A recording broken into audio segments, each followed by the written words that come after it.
menyebutkan ada 2 sebab. Yang pertama, annal wa'idhu kasaili wasibat. Nasihat atau ilmu itu sifatnya kayak air hujan. Kayak apa? Hujan. Kalau kita ngomong air hujan sifatnya ada banyak. Nanti malah terlalu panjang dan gak jadi doa masuk kamar mandi. Saya ngambil poinnya aja. Di sini beliau menyebutkan salah satu contoh sifat air hujan apa? La yukimu ba'dal qidha'ihi illa ma waqara fi awiyah. Air hujan itu tidak akan menetap dalam satu tempat kecuali tempatnya ini layak untuk ditempati. Air hujan ilmu atau nasihat. Tanah yang menerima air hujan apa ini kira-kira? Hati. Apa? Hati. Jadi kalau kita ngomong tanah yang kena air hujan itu ada tanah yang subur, nyerap, terus tumbuh tanaman, ya enggak? Ada yang cuma nampung saja tapi nggak bisa tumbuh, tapi masih ada manfaatnya. Orang masih bisa ngangsu, hewan masih bisa minum dari situ. Yang parah apa? Tanah yang tandus. Air masuk bablas. Ditampung enggak, menumbuhkan tanaman apalagi. Kan gitu. Nah, hati manusia juga kayak gitu ternyata ketika menerima nasihat, menerima ilmu. Hati yang enggak siap, hati yang enggak layak ditempati ilmu, baru keluar sampai pintu, jangankan keluar sampai pintu, masih duduk aja kadang-kadang apa? Hilang. Kenapa? Karena faktor apa ini? Hati. Faktor hati yang perlu kita koreksi. Luruskan niat. Kenapa kok kalau membahas niat ikhlas itu panjang kali, lebar kali, tinggi, nggak ada habisnya. Nggak hanya sekali, 2 kali dibahas, bahkan berkali-kali dibahas, ya nggak? Mungkin kita itu jeleh, tahu jeleh nggak? Bosen. Dengar nasihat tentang apa? Niat. Tapi ini kunci jamaah. Ini apa? Kunci. Semakin lurus niat seseorang, maka semakin bersih wadahnya, semakin banyak ilmu yang menampung. Jangan sampai masuk telinga kanan, keluar telinga kanan. Ini lebih parah ini. Mental. Maka kaum muslimin rahimani wa rahimakumullah, ini faktor pertama, ilmu itu akan awet atau tidak. Faktor apa? Bersihnya hati. Yang kedua, beliau menyebutkan wasani annahu yadhkuru min asbabid dunya ma asghala qalbah. Faktor yang kedua, seseorang itu mudah lupa kalau keluar dari majelis ilmu itu karena tersibukkan dengan apa? Dunia. Pekerjaan, keluarga, teman dan seterusnya. Maka kaum muslimin rahimani wa rahimakumullah, poin ini yang patut untuk kita waspadai. Sehingga apa? Sehingga kalau kita bisa menyikapi dunia itu sebagaimana mestinya, maka insya Allah aman. Tapi kalau kita salah prioritas, yang terjadi ya wassalam, kan itu. Ini barangkali satu nasihat yang perlu kami sampaikan di awal, yang semoga bermanfaat untuk kita semua, dan ini kondisi ini sangat relate, sangat pas dengan kondisi kita sebenarnya. Bukan hanya panjenengan, bahkan juga kita sendiri. Oke, kita kembali ke laptop. Kembali ke materi. Kita masih di doa apa?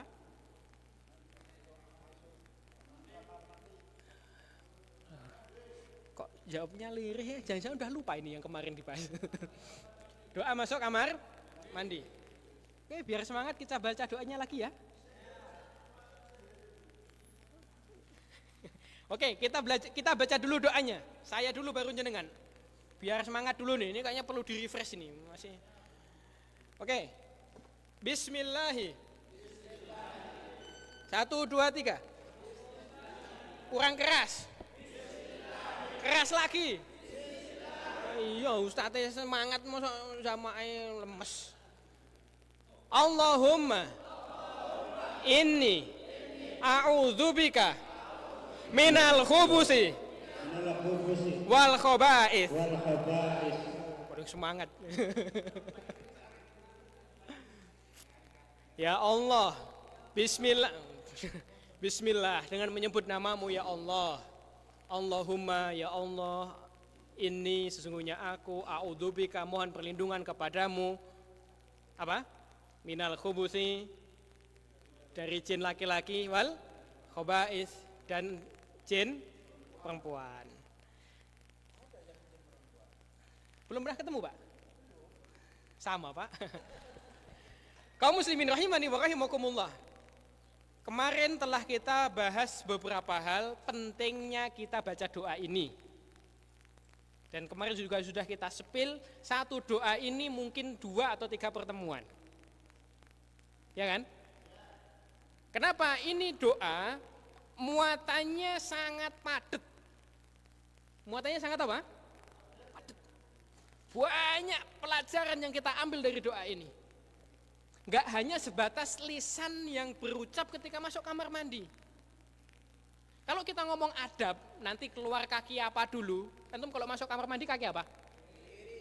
Yang penting enggak bareng ya. Itu nanti insya Allah lebih mudah memahami itu. Di kamar mandi yang enggak boleh ngapain, adab-adabnya bagaimana dan seterusnya, itu insya Allah lebih apa? Mudah dipahami. Tapi poin pengantar yang perlu saya tekankan di sini, ternyata dari doa masuk kamar mandi di sana terdapat pelajaran akidah yang sangat dalam. Yang kemarin sudah kita sampaikan di antaranya. Saya mau nanya, ada 3 jenis ibadah. Apa yang kemarin sudah kita bahas? Ini sekaligus ngetes masih ingat atau masih lupa. Ya 3 isti, ya oke. Isti'anah. Terus? Istighosah. Masya Allah, bahagianya hatiku. 3 isti. Isti'anah, isti'adah, istighosah. Doa yang tadi kita baca masuk bab yang mana?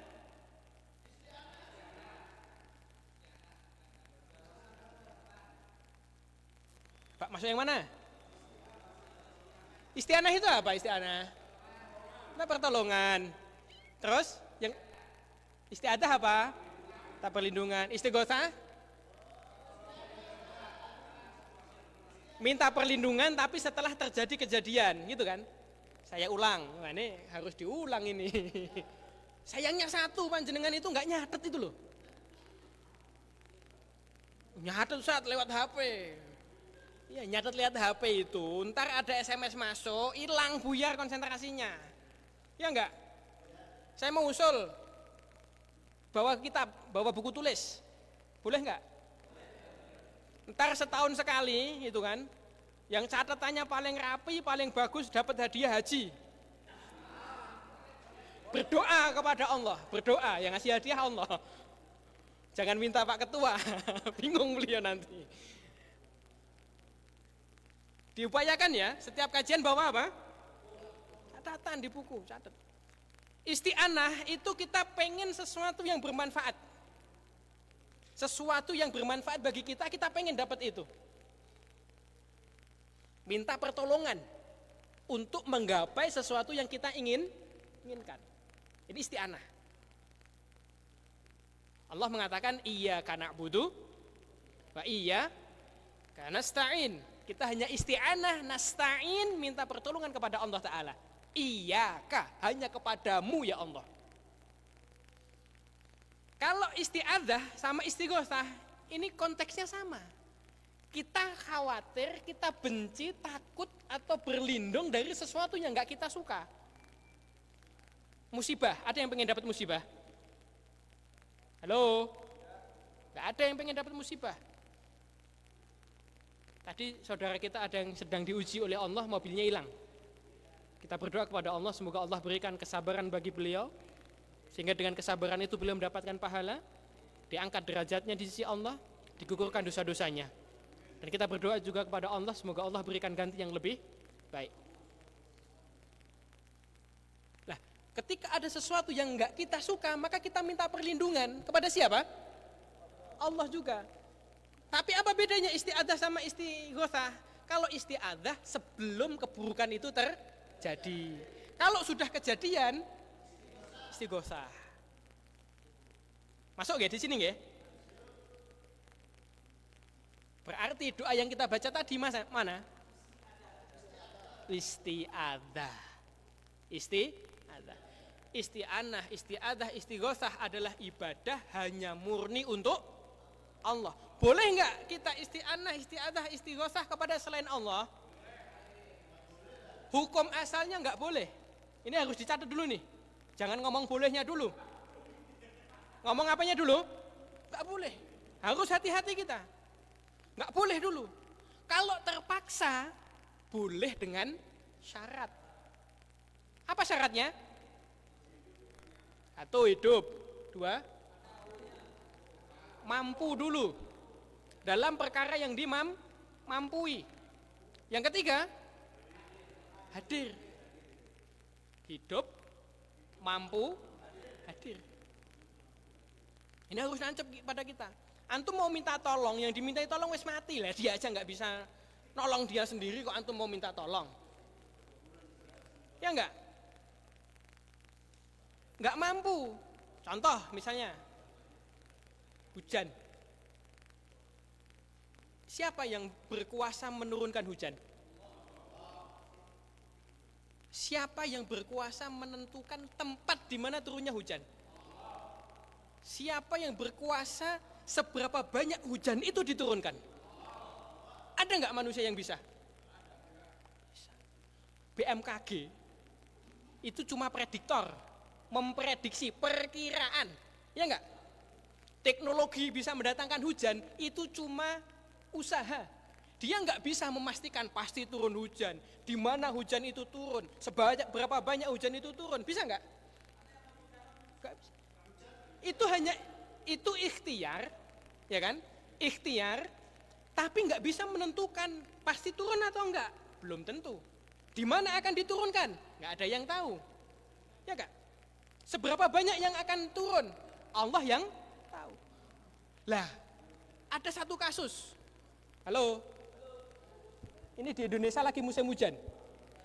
Ya, tempat antum di sana hujan juga enggak? Ini yang jadi muskilah kaum muslimin. Mau punya hajat? Di tempat antum ada enggak?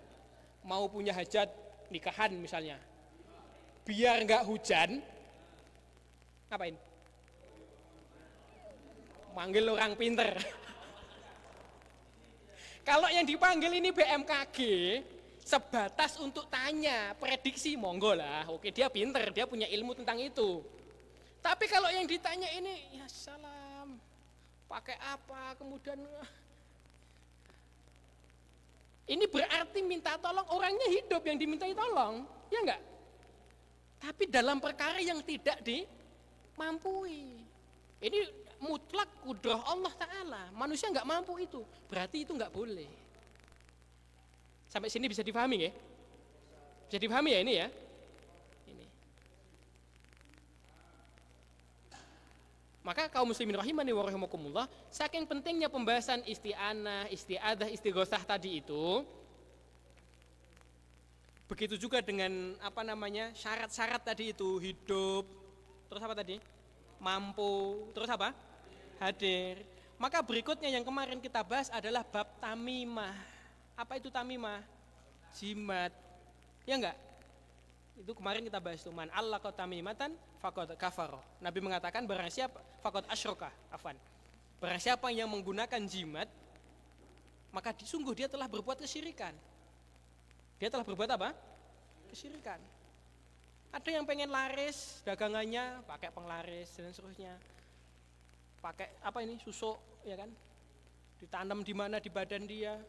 Ada yang punya gelang kemana-mana dibawa. Wah, kalau ini enggak dibawa bahaya. Naudzubillah min dzalik, ini menciderai apa? Akidah kita. Kenapa? Kalau antum pengen selamat dari bahaya, itu minta tolong kepada siapa? Allah. Yang bisa nolong siapa? Allah.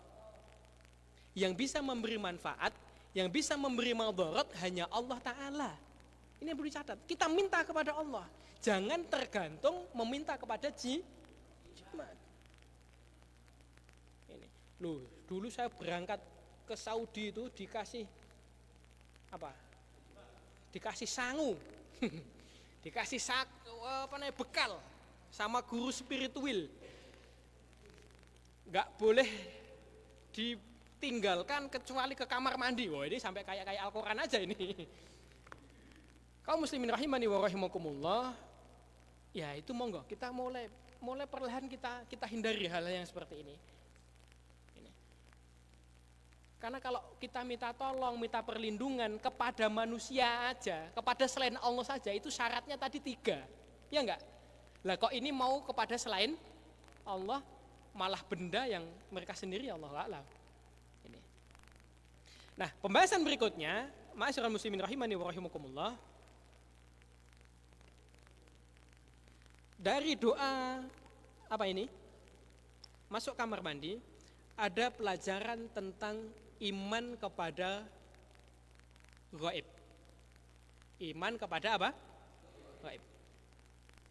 Dalam surat Al-Baqarah itu Allah mengatakan Alif Lam Mim Dzalikal kitabu la raiba fi hudal lil muttaqin. Siapa orang yang bertakwa itu? Ayat berikutnya Alladzina yu'minuna bil ghaib. Ini yang pertama. Orang bertakwa itu syarat pertama iman kepada gaib. Termasuk gaib apa? Allah, ya kan? Malaikat, itu gaib. Maka itu jadi rukun iman yang nomor 1, nomor 2. Termasuk makhluk gaib yang lain apa? Jin. Maka tadi ada pertanyaan, emang ada jin perempuan tadi itu Pak ya? Ya. Saya tanya balik, belum pernah lihat? Ya sama, saya juga belum pernah ketemu. Tapi kita yakin, ada enggak? Ada. Loh, kok bisa tahu kalau ada? 1, Allah tadi ngomong, orang bertakwa itu beriman kepada yang gaib. 1. Yang kedua, doa tadi Nabi menyebutkan ada khubus, ada apa? Khobais, ada jin laki-laki, ada jin perempuan. Lah kita manut sami'na wa ata'na. Berarti itu ada meskipun kita enggak tahu. Bisa dipahami ya? Jadi kita nimbang perkara gaib itu jangan pakai akal. Oh enggak kelihatan berarti enggak ada. Halo? Antum punya akal? Punya akal enggak? Mana? Mana? Enggak kelihatan. Yang gaib itu enggak kelihatan. Bisa dipahami ya ini ya? Bukan berarti yang tidak kelihatan kemudian enggak ada. Sebagaimana pemahaman sebagian orang, naudzubillah bin dzalik, apa itu? Relativisme kalau nggak salah. Menimbang benar salah itu hanya dengan indera. Nggak bisa. Allah ngasih kita akal itu untuk tunduk di bawah apa? Wahyu. Bimbingan taufik. Entah ayat atau hadis. Itu yang kita ikuti. Akal itu adalah sarana untuk untuk memahami, bukan pemutus perkara. Bukan kemudian yang nggak masuk akal berarti apa? Nggak ada, nggak bisa kayak gitu. Bisa difahami ya ini ya? Ini. Maka dalam doa ini Nabi SAW juga mengajarkan kita tentang iman perkara gaib. Saya mau nanya, apa bedanya jin, setan, iblis? Jin nggak kelihatan. Saya ngomong bedanya ya. Jin nggak kelihatan. Bismillah.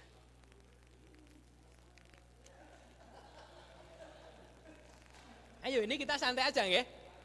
Ayo siapa yang mau jawab silahkan. Salah kita koreksi, nggak ada hukuman. Apa bedanya jin, setan, apa lagi? Biasa aja Pak, jangan iblis gitu loh. Oh, nggak usah ngegas ngomong iblisnya. Ngomong setan ngegas sambil lihat saya lagi.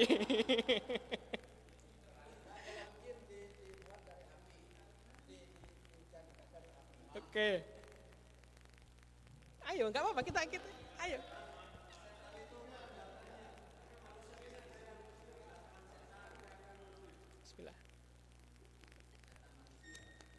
Ayo nggak apa-apa, santai aja.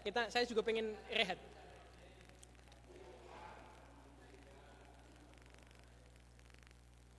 Oke, lanjut ya. Ini catat nih, jangan sampai rancu. Jangan sampai salah apa? memahami jin itu makhluk. Jin itu apa? Makhluk. Jin angkat tangan? Enggak ada ya. Jin itu makhluk. Sama kayak manusia. Manusia juga apa? Makhluk. Jin dan manusia itu posisinya sama-sama makhluk. Kita sama-sama makhluk Allah. Manusia, jin sama-sama punya beban syariat. Dapat perintah untuk ibadah. Ya enggak? Jin manusia plek sama ketiplek. Ada laki-laki, ada perempuan. Berarti ada nikah dong? Iya, tapi jangan tanya siapa naibnya, siapa penghulunya. Saya enggak tahu kalau jin. Jin nikah enggak? Iya. Jin beranak enggak? Iya. Jin mati enggak? Iya. Sama persis kayak siapa? Manusia. Sehingga apa? Jin ada yang muslim, juga ada yang kafir. Ada jin yang taat, ada jin yang maksiat. Saya mau ambil contoh nih, jin yang taat, kayaknya pernah deh saya sampaikan di majelis ini. Pada zaman Nabi ketika Nabi sedang baca Quran ada jin yang datang. Qalu ansitu, diem gitu kan. Falamma wallau ila qaumihim mundzirin. Kemudian ketika jin ini balik ke kaumnya, dia berdakwah di kaumnya. Ini ada jin yang muslim ini, jin yang taat, sama kayak manusia. Bedanya kalau jin diciptakan dari apa? Api, manusia dari tanah. Ustaz, kalau jin dari api, terus yang kafir besok masuk neraka, api ketemu api sakit enggak? Kan cuma asalnya yang sama. Wujudnya sama atau beda? Beda. Antum dari apa diciptakan? Tanah. Sama wujud antum kayak tanah. Dasar muka tanah kan gitu. Antum digablok pakai tanah sakit enggak? Sakit lah. Paham sampai sini? Paham ya? Jin dari api, manusia dari tanah. Perbedaan berikutnya, jin bisa lihat kita, kita enggak bisa lihat jin. Paham sampai sini ya? Nanti ada tambahan pembahasan di bawah tentang indigo. Apa itu indigo? Orang yang ngaku bisa lihat jin. Ini nanti ada pembahasan di situ, insya Allah. Tapi kita pahami konsep dulu, jin itu makhluk. Makhluk.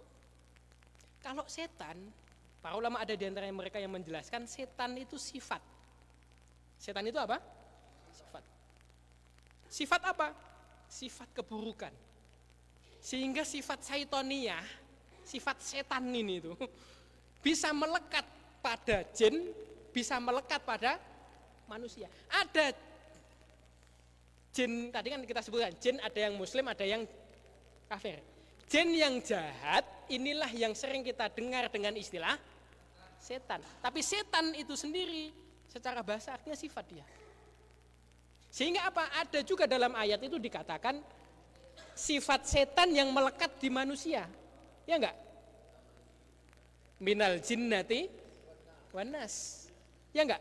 Surat apa itu? Surat An-Nas. Allah mengatakan, min syarril waswasil khannas alladzi yuwaswisu fi sudurin nas minal jinnati wanas. Kita berlindung kepada Allah dari godaan pembisik-pembisik keburukan tadi itu, baik dari kalangan jin maupun dari kalangan manusia. Berarti ada manusia yang model apa? Setan. Sampai sini bisa dipahami ya? Maka ini juga menjawab pertanyaan, kalau Ramadan setan dibelenggu. Gitu kan? Kenapa masih ada maksiat di bulan Ramadan? Karena yang dibelenggu hanya dari kalangan jin. Setan dari kalangan manusia masih aktif. Cuma mungkin intensitasnya yang berkurang. Kenapa? Karena setan ini bisa melekat, jin bisa melekat pada manusia. Allah alam bisawab. Ini setan. Kalau iblis, apa itu iblis? Iblis itu dari kalangan jin. Dia dari bangsa jin. Dari makhluk jenisnya apa? Jin. Tapi dia punya perbedaan mendasar dibanding jin-jin yang lain. Apa itu? Iblis inilah yang dahulu kala menggoda Nabi Adam. Sehingga kemudian Nabi Adam bersama Hawa turun kemana? Bumi. Jin dengan nama iblis ini tadi, itulah yang dia berdoa kepada Allah. Halo? Halo? Ini iblis, itu berdoa kepada Allah. Minta kepada siapa? Allah. Iblis saja loh, doanya kepada Allah, masa kita enggak? Iblis ini berdoa kepada Allah, minta umurnya ditangguhkan sampai hari kiamat. Fa'anzirni ila yaumi yub'atsun. Ya Allah, tangguhkan umurku sampai hari kiamat. Dan Allah kabulkan doa iblis. Allah kabulkan doa siapa? Iblis. Maka iblis ini satu spesies dari bangsa jin yang hidup kekal sampai hari kiamat. Maka dia sangat berpengalaman dalam menggoda manusia. Maka pasukan dia dari kalangan jin yang setan tadi itu, yang jahat-jahat tadi itu, yaitulah yang jadi pasukannya si iblis. Bisa dipahami di sini? Nah, kembali ke pembahasan. Setelah kita memahami perbedaan-perbedaan ini, ma'asyiral muslimin rahimani wa rahimakumullah, apa dalil yang mendasari dari ini tadi semua? Pertama, jin diciptakan dari api. Allah berfirman dalam Al-Qur'an, wa khalaqal janna min marijin min nar. Surat Ar-Rahman. Dan kami ciptakan jin itu min marijin min nar. Dari apa? Api yang menyala. Kemudian dalil kalau setan ini bisa dari kalangan jin dan manusia. Allah berfirman, wa kadzalika ja'alna likulli nabiyyin aduwan syayatin al-insi wal jin. Dan demikianlah ketetapan Allah. Kami jadikan bagi setiap nabi itu aduan, seorang musuh. Nabi yang diutus mesti punya apa? Musuh. Dari kalangan apa? Syayatin al-insi wal jin. Musuh-musuhnya nabi itu dari kalangan setan, baik manusia maupun jin. Maka setan itu bisa melekat jin, bisa melekat di manusia. Sampai di sini bisa difahami ya? Dalil kalau iblis itu termasuk dari bangsa jin yang kufur, yang membangkang, yang dulu dilaknat oleh Allah Ta'ala. Allah berfirman, illa iblis kana minal jinni fafasaqa an amri rabbih. Inilah iblis. Dia dari kalangan apa? Jin. Fafasaqa an amri rabbih. Dia fasik, dia ingkar terhadap ajaran dari Allah Subhanahu wa taala. Maka kaum muslimin rahimani wa rahimakumullah, kalau kita sudah memahami ini semua, iblis itu dari kalangan apa? Jin. Jin itu statusnya sama kayak kita. Patut enggak kita takut sama mereka? Takut enggak?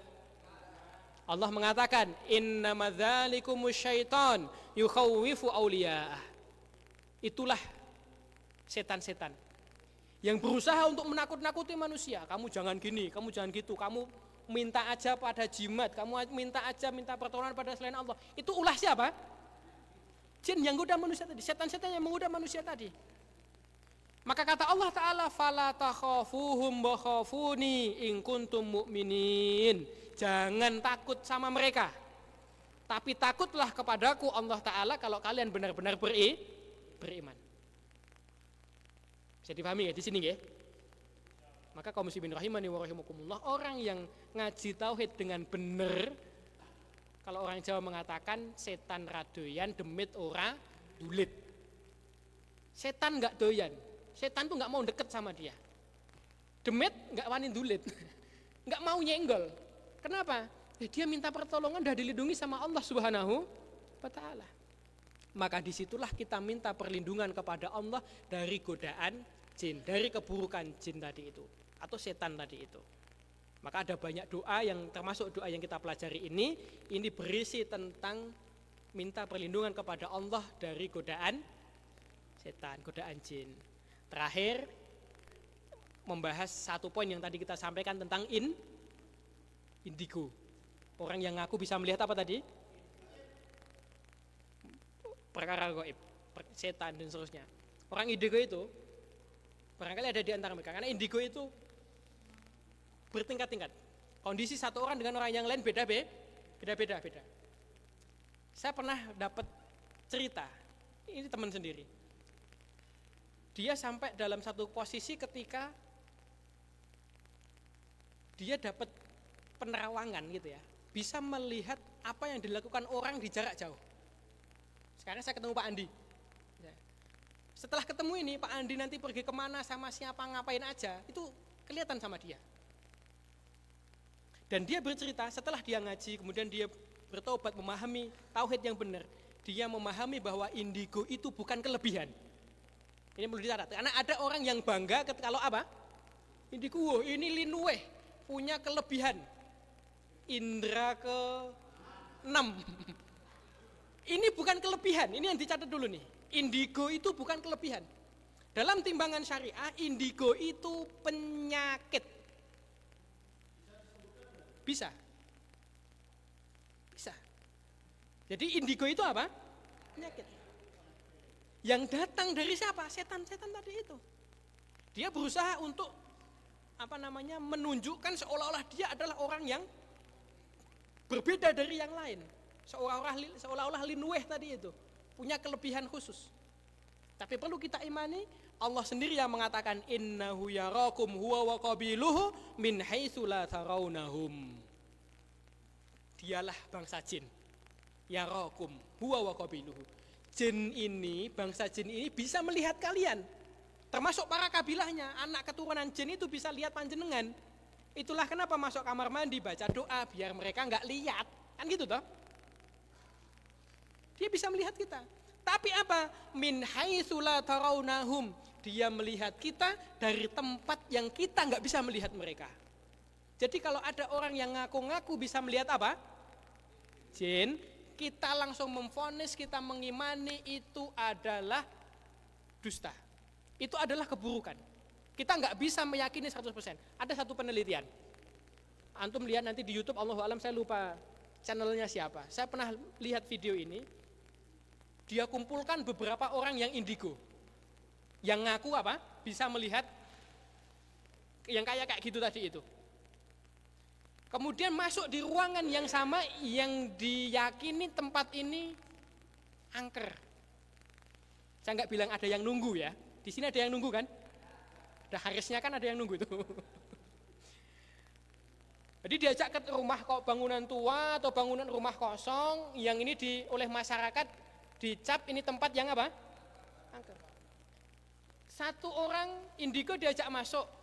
Gitu kan, suruh cerita apa yang kamu lihat. Wow, ada gini, gedenya segini, hidungnya kayak gini, kakinya kayak gini, rambut kepalanya kayak gini. Duduk di sana, oke. Orang yang lain diajak lagi masuk.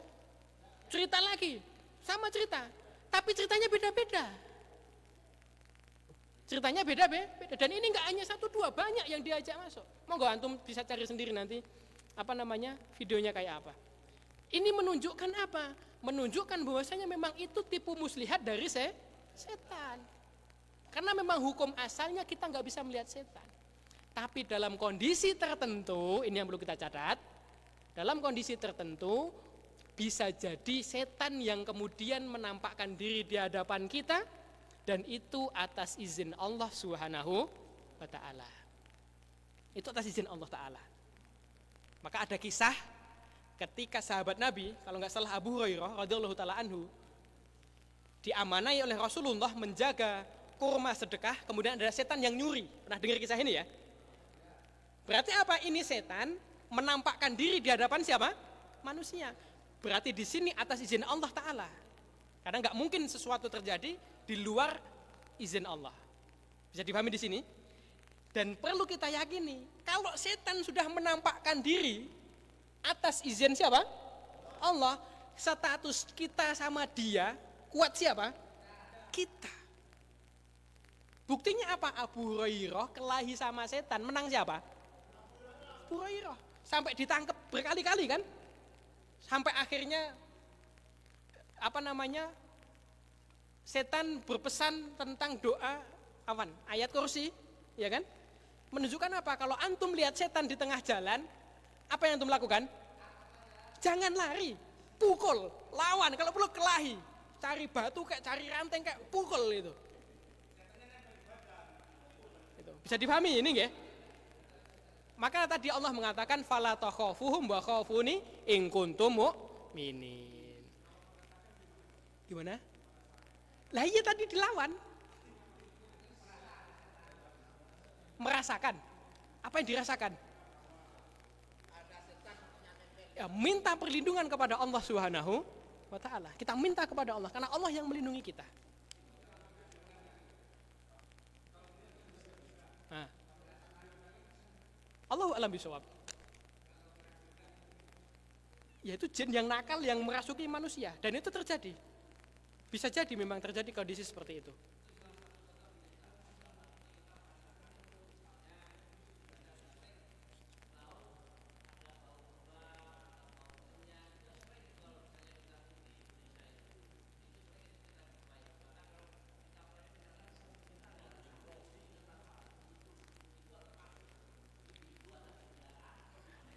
Kalau godaan bisa jadi iya. Maka tugas kita adalah minta perlindungan kepada Allah Subhanahu wa ta'ala. Oke, sampai sini dulu nggih. Ini pertemuan kedua dan insya Allah minggu depan baru kita masuk ke adab-adab di kamar mandi. PR-nya besok doa tadi harus hafal. Yang nggak hafal berdiri. Oke. Demikian yang kita sampaikan pada hari ini, semoga bermanfaat. Kita akhiri dengan kafaratul majelis. Subhanakallahumma wa bihamdika asyhadu an la ilaha illa anta astaghfiruka wa atubu ilaik. Assalamualaikum warahmatullahi wabarakatuh.